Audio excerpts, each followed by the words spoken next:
Olá, boa tarde, como estão? Eu disse boa tarde, mas pode ser de dia, pode ser bom dia, pode ser boa noite. A razão desta minha gravação, e peço desculpa por estar de óculos, que eu não me favoreço nada de óculos, mas a minha intenção não é aparecer em revistas de beleza, porque eu sou o que sou e não tenho como objetivo pôr a minha imagem acima das questões que são mais importantes. Então é assim, eu tive um problema gravíssimo quando cheguei ao ponto de ter que pedir para ver a minha neta, e isto, por incrível que pareça, trouxe-me os maiores problemas que eu tive em toda a minha vida. Apesar de ter sido transplantado em 1994, isso acaba por ser um mal menor depois daquilo que eu passei. Então é assim, quando me separei da minha ex-mulher, em 2012, as coisas começaram a ficar complicadas, porque por causa da religião Testemunhas de Jeová, existe aquelas pressões, aqueles preconceitos, aquelas perseguições, mas isso não é relevante. O que é relevante é que a minha neta, quando nasceu em 2014, em 19 de março, eu já estava fora da religião, já tinha sido desassociado por fumar.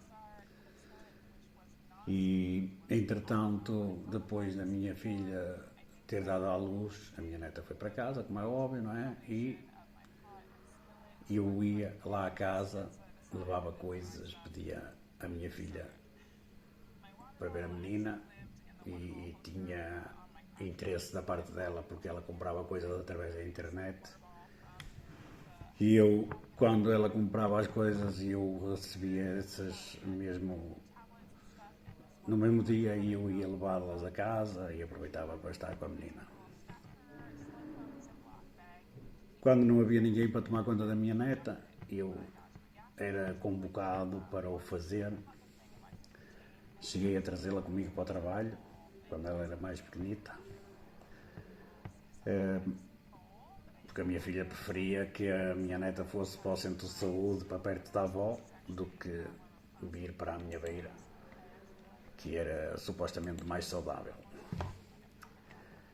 Tirei imensas fotografias da menina, vídeos, estávamos sempre na brincadeira, isto dentro de uma situação que parecia normal. Eu acabei por usufruir um pouco da minha neta.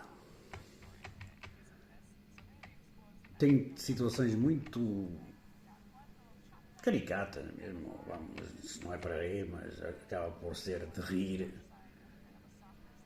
porque eu ia à casa da minha filha e estava sentado no sofá, via a ver uns desenhos animados, e depois, quando vinha embora, a minha filha dava-se ao cuidado de ir limpar o sofá com toalhitas, porque um pai desassociado, sentado no sofá, aquilo pode transmitir alguma doença, e a minha filha fazia a limpeza geral.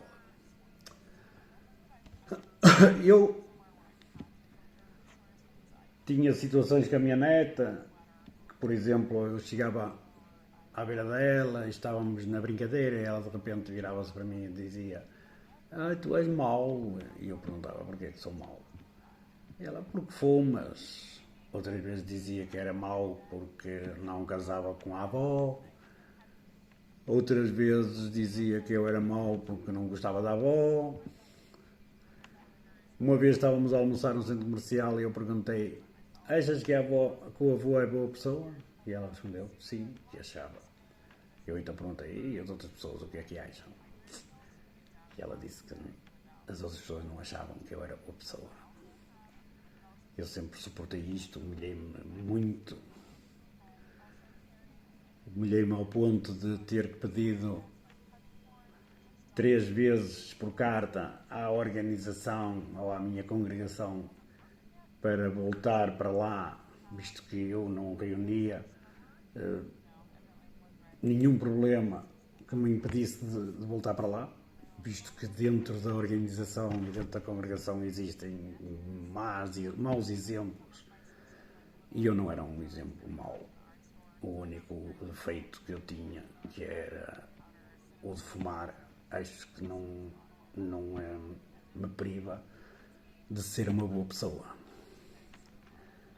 Cheguei a dar prendas à minha neta, muitas coisas, e os anciãos da congregação da minha filha perguntavam quem é que deu a boneca e tal, e se era o avô que dava a boneca, já estava tudo estragado. E eu, entretanto, comecei a ter problemas porque as ditas visitas à minha neta acabaram por terminar. A minha filha achou por bem privar-me de ir lá à casa porque eu neguei-me a dar-lhe o 5º telemóvel em 4 anos e ela por isso, ou era uma maneira de me fazer chantagem psicológica, ou não sei qual foi a ideia dela, ou pressão por parte dos anciãos da congregação dela, a minha filha privou-me definitivamente de estar com a menina. Fui ao Tribunal de Menores, falei com uma senhora no Tribunal de Menores a perguntar informações sobre estas situações, como é que isto se processava, e a senhora disse que eu tenho direito a ver a minha neta. Para eu avançar com o processo, porque eu tenho direito a ver a minha neta. E então, a partir daí, eu tinha que recorrer à justiça. E foi o que eu fiz. Eu fiz isto em finais de 2018. O que é certo é que, no dia em que a minha filha recebeu a carta para ir ao Tribunal de Menores, porque eu tinha feito a queixa, eu recebi uma chamada da minha ex-mulher, que diz assim: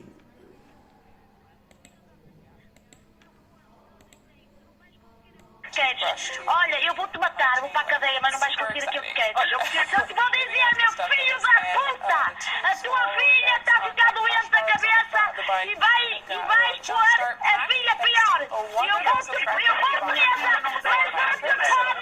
vou presa, mas vou-te matar, filho da puta. Tu vais com a tua filha para o tribunal, por causa da menina.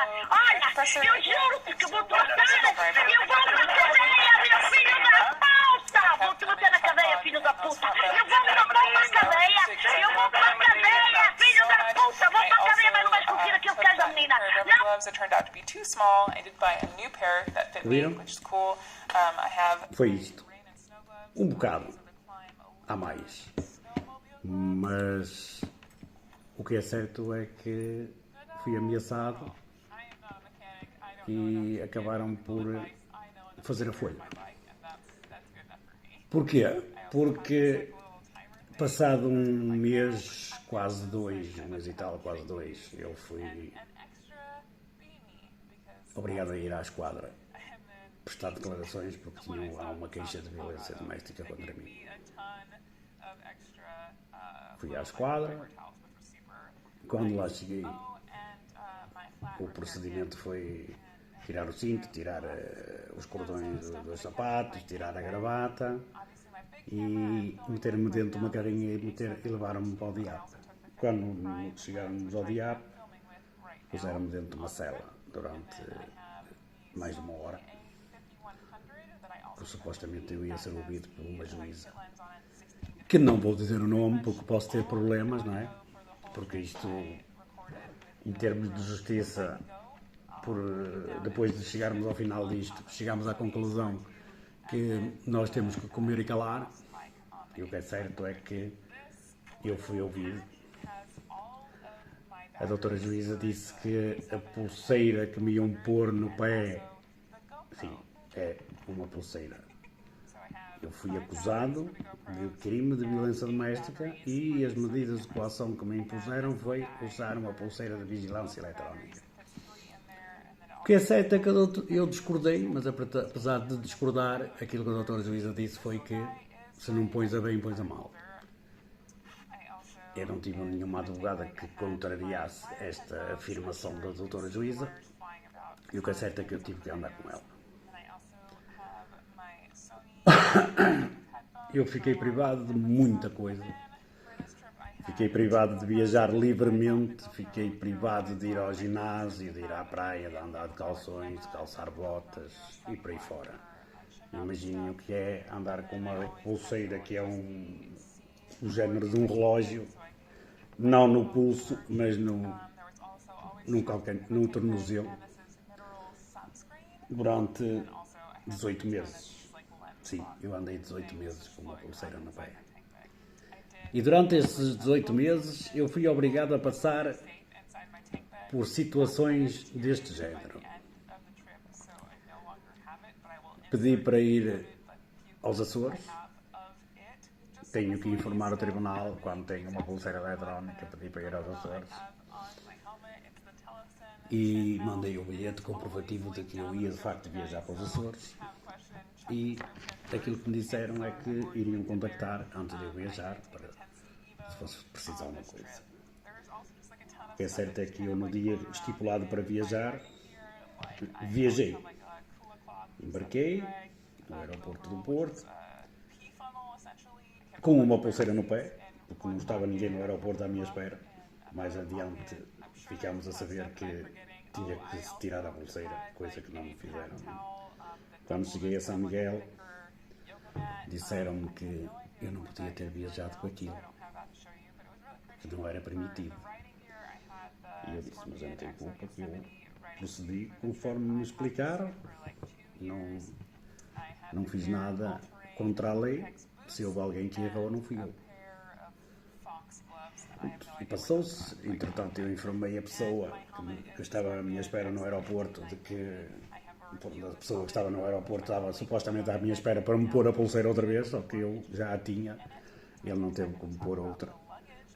Teve que sim que ficar ao corrente da situação de que os serviços responsáveis pela pulseira falharam redondamente e deixaram-me viajar ilegalmente com uma pulseira no pé. Eu não sei se aquilo é perigoso no avião, se pode explodir ou não, o que é certo é que eu viajei com ela. Depois disso, durante um jantar em que estava com uns amigos, recebi uma chamada telefónica e informaram-me de que eu tinha que ir para a beira do aparelho que eu por acaso tinha esquecido no hotel, que é um aparelho que faz acompanhamento à pulseira que temos no pé, porque a pulseira nunca sai e o aparelho tem que andar connosco no bolso. Mas aquilo, como é uma coisa mais ou menos do tamanho de 2 telemóveis daqueles maiores, é um chasso. E eu, sinceramente, até desmazelei-me, e como estava a 1500 km de Portugal, não achei que aquilo fosse interferência para ninguém, não é? O que é certo é que levei um sermão e pronto, passou-se. Eu acabei de jantar e voltei para o hotel e lá já tinha a pulseira, já tinha o aparelho por perto. No dia seguinte, quando fui para a Ilha do Faial, para a Horta, o senhor que estava no aeroporto já tinha sido informado que eu ia fazer isso. E estava à minha espera no aeroporto, tirou uma pulseira do pé. E eu embarquei, dessa vez legalmente, sem pulseira nenhuma. Com a condição de que quando chegasse à Horta, eu iria ter alguém para me pôr outra pulseira durante o tempo que eu ia estar na Horta. Estão a apanhar, não estão? Eu estava a 1500 km de casa e tinha que andar com aquilo no pé. Mas pronto, isso são outros 500 que não vamos falar sobre isso agora, podemos deixar para outra ocasião essas lamentáveis situações. O que é certo é que eu cheguei à Horta e não estava ninguém no aeroporto à minha espera para me pôr pulseiras. Eu também não me incomodei, porque quem não deve não teme, não tinha problema nenhum, porque a pessoa da qual eu tinha que me afastar estava a 1500 km de mim. Volto a falar sobre as distâncias, 1500 km de mim. E eu não me chateei. O que é certo é que a meio da tarde ligaram-me, e tal, porque você tem que pôr a pulseira, tem que vir ao tribunal, quer dizer, eu ainda tenho que andar a trabalhar para estas pessoas, porque supostamente eu não tenho a obrigação de andar atrás de alguém que me quer fazer mal. Pôr uma pulseira no pé não é nada de interessante. Eu não tenho que andar atrás deles. Quem tem que andar atrás de mim são eles. Mas eu dignei-me a ir ao tribunal. Cheguei ao tribunal, eram 6 menos qualquer coisa da tarde, e a senhora que lá estava virou-se para mim e disse: o senhor está atrasado, não devia ter vindo mais cedo. Eu, educadamente, mas com uma certa prontidão, disse: eu não tenho a obrigação de andar a trabalhar para ninguém, porque eu estou aqui porque de boa fé. Pronto, eu não vim para aqui para andar atrás de quem põe a pulseira e quem tira a pulseira. Mas o que é certo é que eu estive 2 horas dentro do tribunal para a senhora me pôr a pulseira, porque a senhora supostamente não percebia nada daquilo. Adiante. Esta parte passou. E eu, entretanto, acabei por voltar para Portugal com o tira a pulseira, mete a pulseira e mais não sei o quê. O que é certo é que em fevereiro de 2020 eu pedi ao tribunal para ir a Cuba, de 20 de fevereiro a 1 de março. Falei com o tribunal para que me pudessem agilizar o processo, e esse processo foi tão agilizado porque a minha advogada pediu ao tribunal a autorização para eu sair de Portugal, e o que é certo é que eu estava há um dia de viajar e não recebia resposta nenhuma. Quando liguei para o tribunal, a senhora que me atendeu o telefone disse: eu tenho, o documento está aqui debaixo de uns papéis e tal.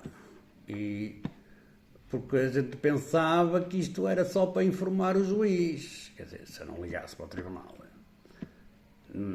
Ainda hoje estava à espera da ordem do tribunal para ir para Cuba. E eu até ia sem nada, sem ordem de ninguém. O problema é que eu tenho que tirar a pulseira para fazer uma viagem. Se para ir para os Açores foi complicado, eu ir com uma pulseira no pé. Imaginemos eu fazer uma viagem de 9 horas com uma pulseira do pé, sabe-se lá o que é que iria acontecer à pulseira e tal. É complicado. O que é certo é que lá se agilizou o processo e eu consegui ficar liberto daquilo, e no dia que eu ia viajar tinha alguém para me tirar a pulseira. Uma mais-valia é que eu em Cuba não tinha ninguém para me pôr a pulseira. Isso deu-me tranquilidade, porque podia ir para a praia sem estar anilhado, como fazem com as pombas, que têm uma anilhazita na patinha. Quando, entretanto, eu estava em Cuba, a meio da semana de férias, e eu recebo uma mensagem telefónica, uma mensagem no meu telemóvel a dizer: aproxime-se da pulseira, do aparelho. E eu pensei: estes indivíduos sabem que eu estou em Cuba e que não trouxe o aparelho, ou quem tem o aparelho, quem tem a informação não passa para o resto da equipa? Isto é uma desorganização total. Mas a única coisa que serviu foi para que estragassem, digamos, as férias, não é? Porque eu estava tão contente por não ter a pulseira, mas eles fizeram o favor de me lembrar que eu usava uma pulseira. E naquela altura não estava a usar, porque a justiça em Portugal é minha amiguinha e deixou-me ficar sem ela. Mas isto não ficou por aqui. Há mais desenvolvimentos, mas não vamos estar aqui a martelar muito no ceguinho, porque senão o cego ainda consegue ver. Uma semana qualquer, depois destas situações, eu recebi uma chamada de uma doutora, que não digo o nome, porque senão o tribunal, a justiça em Portugal faz o que quer e lhe apetece, ainda me mandam prender por eu dizer a verdade. Uma doutora, que não digo o nome, disse que ultimamente tem havido problemas com o aparelho e mais não sei o que mais, perguntou-me se a pulseira estava larga, E eu disse, não, a pulseira está normal, eu não posso tê-la mais apertada porque senão oprime-me a perna e é desconfortável.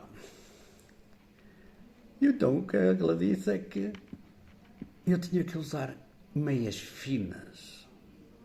E eu disse, minha senhora, eu já ando com a pulseira há séculos. E ao fim deste tempo todo, você liga-me para me dizer que eu tenho que andar de meias finas. Mas eu agora também tenho que obedecer à maneira de vestir que vocês me impõem. Eu uso as meias que sempre usei. Não tenho que usar meias de vidro como as senhoras usam. Né? Mas pronto. Entretanto, o tempo passou, muito tempo passou, 18 meses, não é? E eu, com uma pulseira no pé, com uma anilha, e entretanto chegou a hora do julgamento. Durante o julgamento, que não vamos alongar, eu mais tarde vou falar sobre o meu julgamento, não é? Aquilo que se passou foi que, no final disto tudo, do julgamento, eu fui acusado de violência doméstica e o final, qual foi o resultado? Fui absolvido de violência doméstica e fui condenado por um crime do qual eu nunca tinha sido acusado, que foi, alegaram que eu perseguia a minha ex-mulher. Eu estou a olhar aqui para o meu computador, eu tenho aqui mais de 200 mensagens da minha ex-mulher, só de 2016 até 2018, onde ela me massacra o juízo com coisas estúpidas. Mas o que é bom frisar aqui, no meio destas 200 e tal mensagens, é uma delas em que ela diz que eu tenho que cuidar do meu cão, porque o cão é meu e ela é que tem as despesas todas do cão. O que é certo é que eu, mesmo o meu cão, sabem o problema da minha neta, não é?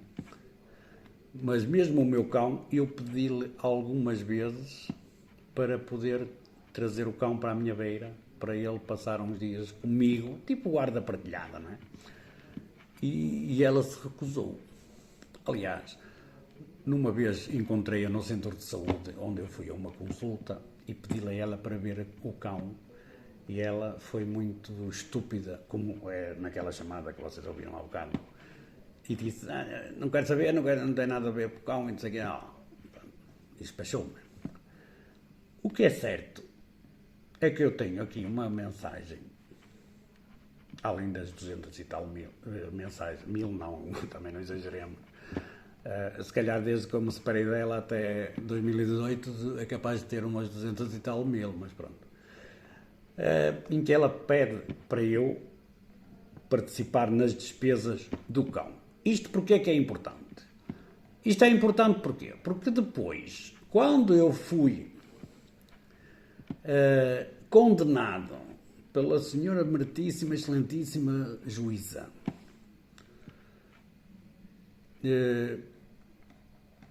por perseguição, ela alegou que, a doutora juíza, alegou que eu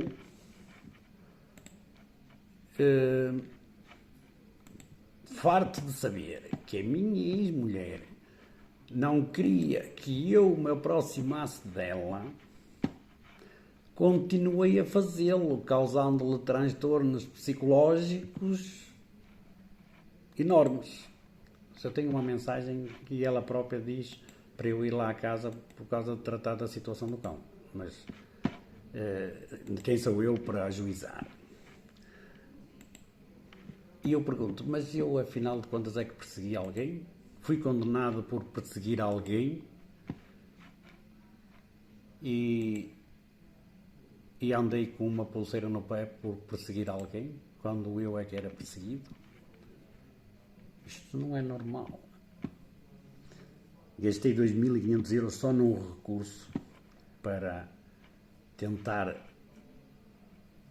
contradizer isto. Mas o problema é que não se pode apresentar argumentos novos. E baseado nos argumentos que a doutora juíza quis o favor de apresentar, E eu acabei por ficar condenado por perseguir uma senhora que me diz isto.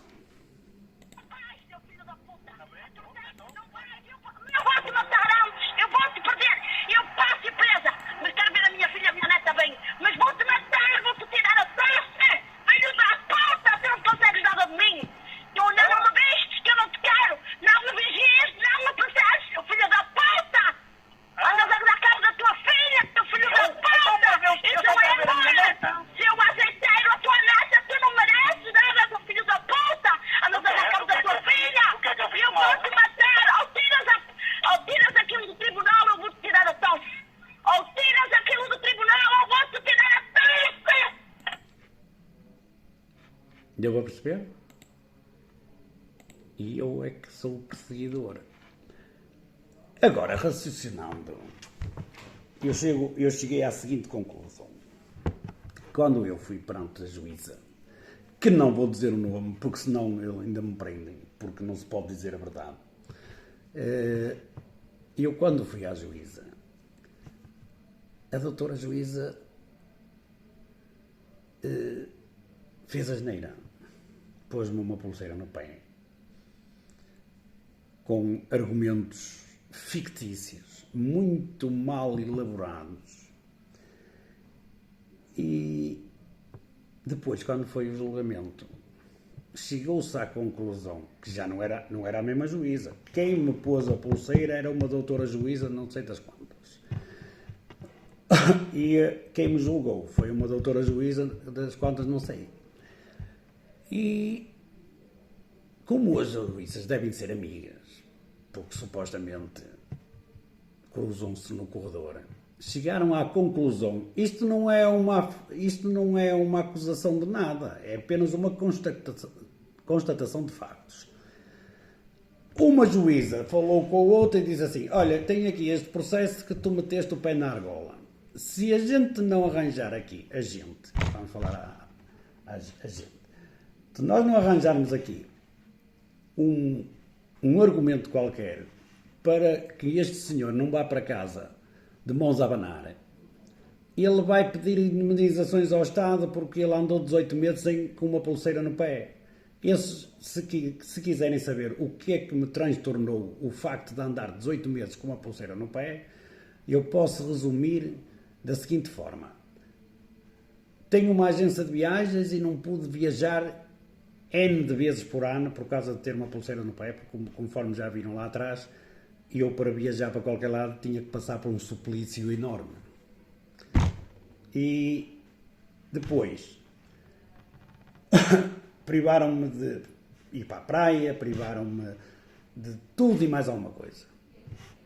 E depois eu ia pedir indemnizações. Eles sabem perfeitamente que perante uma situação destas era legítimo da minha parte pedir indemnizações pelos danos causados. Porque eu, inclusive, tive que recorrer a um psicólogo. Comecei a tomar Rivotril todos os dias, porque isto deitou-me abaixo de tal maneira que não pude aguentar a pressão sozinho e tive que pedir a ajuda de uma droga. E depois tiveram que inventar esta situação de me pôr com qualquer coisa de penalizador, mas mais do que isso, qualquer coisa que fizesse ou que me privasse de ir pedir os meus direitos como ofendido pela justiça portuguesa. Penso que não tenho mais nada para dizer por enquanto, mas por este vídeo já se fica a ver mais ou menos qual é a minha situação. Só tenho pena de não ter tido uma advogada que tivesse outros argumentos para contornar estas ilegalidades praticadas pela justiça portuguesa. Espero que consigam entender mais ou menos o meu ponto de vista.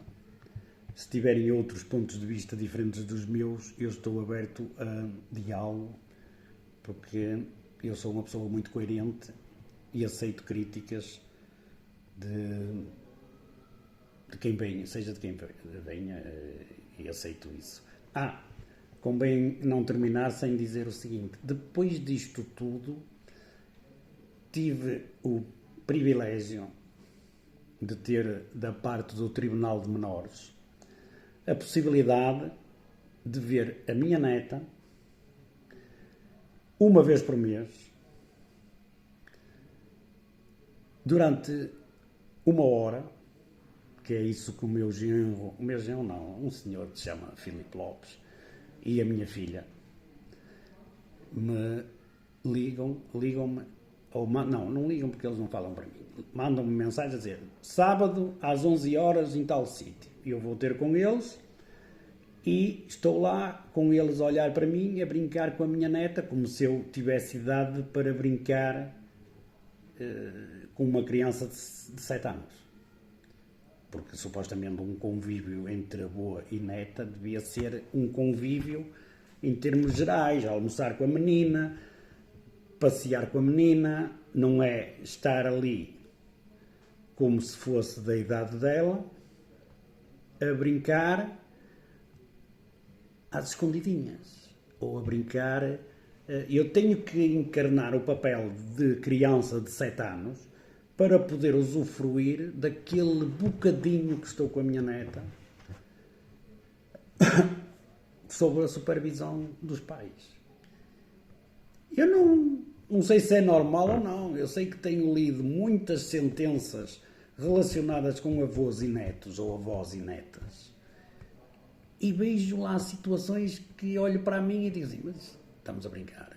Quer dizer, no fundo, estamos a brincar desde o início disto até agora. Em termos de justiça, em termos judiciais, tem sido uma brincadeira. Mas eu não vou abdicar desta 1 horinha que eu estou com a minha neta uma vez por mês em sítio a combinar, que não é a combinar, eles estipulam e eu vou. Se não vou, o problema é meu. Porque aquilo que o Tribunal decretou foi que tenho direito a ver a minha neta pelo menos uma vez por mês, sob a supervisão dos pais. E eu nem isso tenho, porque quer dizer, tenho, se dizem pelo menos uma vez, dá a entender que poderia ser mais que uma. Mas o problema é que é uma vez. Inclusive, a última vez que estive com a minha neta, no dia 28 de fevereiro, foi no último dia do mês, coisa que, se eu não pudesse estar presente, eu naquele mês já não ia vê-la. Dá para entender? Eu não. Mas continuo a ficar com esta migalhita. Um grande abraço para todos. Até à próxima.